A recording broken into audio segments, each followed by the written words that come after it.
Hi there everyone, this is the Vintage Sewing Machine Garage YouTube channel. In this video I am going to show all of you, having shown you how to wind a bobbin and how to install the needle, it is now time to get the machine threaded, and I'm going to combine that with threading the bobbin case. Now this is a class 15 bobbin case. It's arguably, I would think, one of the most common of all the bobbin cases in sewing machine history. And so I have demonstrated this in the past, but I'll do it again for you for this machine. But this is not unique to this machine or brand. Okay, so you have your bobbin case, you have it in your fingers, and the little ear, as I like to call it, is on the back side. Okay, and you're going to see the machine look like this. Okay, and look for the little. There's a little cut or slit in this case, right? And it's right there, okay? And it's going at sort of like 11 o'clock. It's aiming toward 11 o'clock, right? It's angled up toward the left. And that is important because when you get your bobbin, okay, and this is now, I've wound the bobbin, class 15 bobbin, make sure that the thread is hanging on the right, okay? So it's going clockwise. There we go. So you're going to make sure your thread is hanging on the right, and you're going to put the bobbin into the case like that. It should slip right in. Now, a lot of times it depends on where the thread was hanging, but it depends on where the bobbin will spin around. So what you want to do is pull the thread, okay, and you're going to pull it. And eventually you're going to come up on that slit that I showed you. You should be able to see it right there. And you're going to double back. You're going to pull back. It's going to come back into there. And then it's going to come around. And this light should show you. We're going to come under this spring, right? Now if you squeeze the bobbin and the bobbin won't turn, then you're not going to be able to pull the thread. So don't work against yourself. Now that you've got the bobbin in the case, and we're just going to pull the thread around. And when you do, it's going to land there in that little spot. And then you can just leave it there. It's going to hang there like a stocking on a mantle at the holidays. There you go. So the only thing left to do now is we're going to get the bobbin inserted. And you don't have to slide this bobbin plate because it flips up. This is one of the improvements that some of the Japanese companies, I believe, created. I think it was the Japanese. I don't know if Neki, I can't remember if Neki had done that as well. All right, so let's get a little bit of a view here. You should be able to do this without tilting the machine back. I mean, you can, but you should not have to. If I can get my giant gorilla hands here in here, and what you're going to do is you're going to see, come here, pointer. You're going to see this shaft right in the center, right? That's the shaft on your shuttle, and everything's been put back together. We've got the hook, we've got the race cover, everything is in there ready for us.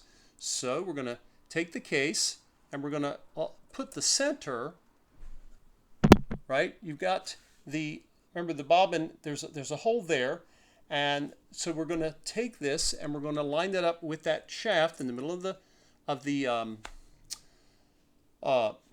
shuttle. And now some people will take the bobbin and just push it in and they'll hear a click. You can also pull on this little lever here. See if I can show that without getting my fat hands in the way. All right. And I'm going to pull. Now, by the way, the other thing I wanted to make sure I didn't forget to mention. Let's come down a little bit further. I've shown this before to all of you, but we'll do it again. You should be able to see at this low vantage point. If I pull this case back out without dropping the bobbin. Okay, so notice that as you come around the race cover, there's an opening. There's a little slit there. Okay, it's fairly wide, and it is designed to hold this little ear or finger, people sometimes call it, on your bobbin case. This has to be lined up with that opening at the top. Usually that that slit for this finger or ear is usually somewhere around 12 o'clock. Okay, it may not be exact, but close. Now, once you get this up, make sure it's lined up, because if it's not lined up with the opening, all of your efforts are not going to get this bobbin case installed, and you could even harm the bobbin case. So anytime the machine doesn't want to cooperate, do not force it. Be nice, okay? So now again, as I was saying, you can push it in, and if you do, you'll hear a click. Now, some people believe that can over time wear out the spring in the bobbin case, but you can pull. If you see this lever here, right, you can pull on that, and that should allow your bobbin case to go in without the snapping I was referring to. Now, if that doesn't take, you'll know, because when you start to, if I turn the bobbin, I'm turning my hand wheel right now, and your bobbin case will pop out if it's not locked in. I believe we're locked. We'll know, because if it's not, you'll hear a clink, and then we'll have to go back and do it again. That happens sometimes, but not anything to get really worried about. All right, so we have gotten the bobbin installed into the bobbin case, and the bobbin case has now been installed into the shuttle where it lives when you're sewing. All right, let's do this. We're going to thread this sewing machine, and I have chosen a bright red thread to make this hopefully a little easier for you to see. Now, we're going to, actually, I'll go ahead and give you that view just so you know. This machine has 2 spool pins. I believe it is designed for double needle setup. We're not doing that today, but I'm going to simply take the first spool pin available. I'm going to put my thread. I like to have my thread coming off on the left. That's just me.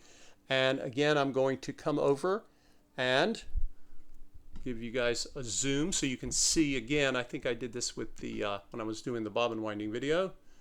See if that, how's that? Yeah. Okay. So I'm going to come over. I'm going to take that thread, and I'm going to put it right in the center. Okay. There we go. And then I'm going to come here on the front one, and I'm going to do the same. Now, that is the first part. Now I'm going to have to lower our perspective here, because the threading of a machine is kind of fascinating. It's a thread path. Once you've done it a number of times, you can actually, many of you have already learned to figure out how to do this without watching a video. Some of you have. And it's just because most machines, they kind of thread the same or sort of the same. Now, before we're getting ready to go into the tension assembly. These are your tension dials, your discs. This is one of the most important areas of a machine for maintaining proper thread tension. Without the right thread tension, your machine will be a disaster, or your sewing will be a disaster. Now, remember, this machine doesn't have anything to beep at you. It's not monitoring you. It's counting on you to be the brain. So come behind the machine and grab a hold of the lever for your presser bar and pull that up. Okay. If you leave it down, you don't see a presser foot on there yet. I haven't installed that yet. If you leave it down, then the tension on your discs is going to be, those discs are going to be squeezed, and it's going to mess up your tension when you're threading the machine. So always have that up. I don't know if you guys watch closely. You may actually be able to see this. Watch this part right here. In fact, I am going to, let's do a close-up here. Watch this little collar, this little rim here, right here. Okay, watch when I pull up on the lever. Watch it move. It actually moved towards you, towards the camera. That means that the tension is off the discs, and that's how you want your machine to be when you are threading it. Okay. Now, you might have gotten away with it before. Some of you may say in the comments, "Hey, I've done it before. What's the big deal?" Well, you might have, but you got lucky. So it's not designed to work that way. So, and some of you who have modern machines that are highly automated, sometimes, it does all of these things for you. Vintage machines don't do that. They give you other benefits, but automation is often not one of them. So, okay, what we're going to do now, we're going to come down, and you're going to come down on the right side of your tension discs. And you're going to come around, and if you can see, I need you to see what I'm doing over here on this side, or it won't make much sense. All right. So you're going to come down, and this machine does not have a little tongue like some of the Singers does, but there are these two discs right here. You see the silver disc. You want your thread to go right between them, just like that. Okay? Now, you're going to come down as if you were forming the letter J, right? It's kind of like that. Now, what am I going to do? When I come around on this side, I'll turn the machine again. I'm going to come around. I'm still in those discs, right? And what am I doing? I'm coming over, almost looks like I'm not wrapping all the way around, but look at your check spring. This is what really is, this is very important. Lovely bounce. This check spring is very healthy. Even the steel they used back then was made to last. Okay, so you've got your thread, still got it in the discs. You don't have to, don't pull on this like you're pulling on a rope. You just need to have very light tension here. I'm going to bring my thread around, and I'm going to come behind that check spring wire. And when I do, I'm going to come back to the left, and I'm pulling. The thread now rests in this little U shape of my check spring. Now, some check springs work a little sort of differently. Later machines would hide it so you couldn't see it for whatever reason. But that's how it works, okay? So, again, we'll come out, and I'll show you. We'll do it again. So, and sometimes if your thread is too loose, I just had to put it back in the thread guide there. Okay, so I'm going to come again between the two discs, right? I'm coming around. I'm going to come just past where this check spring extension is. It ends right there, and I'm going to go behind the spring. And when I do, my spring now rests in this nice happy little valley there in the U shape. That's what we want. Okay. Now, from here on out, it's kind of fairly elementary in terms of how you'll do this. So what do? You come up, and you're going to come here, and there should be a slit. Yes, there is. So there's a slit. You can actually put your thread right there, and make sure that your take-up arm, which you can see now that I pan back for you. Well, actually, no, we gotta, there we go. Come on. There, okay, so we've got our take-up arm right here. Looks a little strange at this angle. And now I'm going to come through, and I'm going to go through the whole of the take-up arm. You're going to go from the right towards the left. This matters. There we go. Okay, so now we have gotten that far. What are we going to do now? Well, we're going to come back, and I'm going to go back in that same space. Now, the thread that's going around and going up is behind this one. So if I pull this over, you can see, I think you can see, right? So you can see the thread that's coming down, or excuse me, you can see the thread that came around, it came through here and is going up to the take-up arm. Then we're coming back down, and these two threads are going to share that space. And so if you see it from the side, you can see, right? And they should not interfere with each other, because this space is not the width of one thread. It's actually wide enough. It was designed for this purpose. And if I am mistaken, this machine will tell me, I promise you. Machines are very particular about how they're threaded. So this is one of the reasons I like to make these videos on the threading. So eventually this can be closed, and you'll simply be able to go and grab that thread guide that's hiding behind there. But if it's your first time, you might think, oh, I don't know, what's going on with that? Now, if you don't know, you get to a thread guide and you think, well, which way does it go? Maybe you don't have the manual, or the manual has a crappy picture, which one of the things I've never been a fan of in the vintage world are the manuals. They're very detailed, which is wonderful, but their pictures are not always the greatest. Okay, so you have now come across your next thread guide. Now, when you do, if you don't know, you say, well, maybe it's over here, but it doesn't go. Well, try it on the other side, and there you have it, right? If you're not sure, try it. It's going to go behind it, and there's an opening for it. Now, if you didn't think this way, you would try to take the thread, you'd be trying to poke it down the hole. I guess you could, but this, we want to be as efficient as possible here. So, and if your thread gets in the wrong place and gets squirrely. Now, I'm not going to close the door yet because I wanted you to see what comes under next. I'm sitting up fairly high. I'm quite tall, so some of you won't have the same issue. But right here is a little thread guide. It's hanging right there. It's tiny, but you're going to come here like that, and your thread is going to rest right there. Let's see if we can lower the camera. Maybe it will show up for you a little bit better. It's right here, and I'll take it out and we'll do it again. Make sure that you can see it. So we've gotten this one dealt with. Now we're going to come down here and come here. And we are now threaded in this thread guide. The only thing left is to thread the needle. That's all that's left. So we'll come over here. This is a size 14, and see if I can do this. Sometimes I like to recut my thread because the end of the thread can get kind of frayed, which makes it even tougher. And some of you are just geniuses at threading needles. I sometimes will take a light, and I'm putting the light behind the eye of the needle so I can see it better. I don't want the light in my face, but I do want it to show me where the eye of that needle is.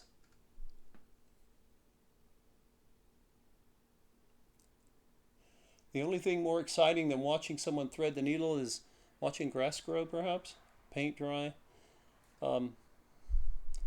Sometimes I get lucky and I get it threaded right away. Obviously, the smaller the needle, the smaller the eye, and it becomes pickier at trying to get threaded. By the way, there's another thing that can also cause an issue with threading when you've put in a brand new needle and you've oiled your machine. Oil can drip down the needle.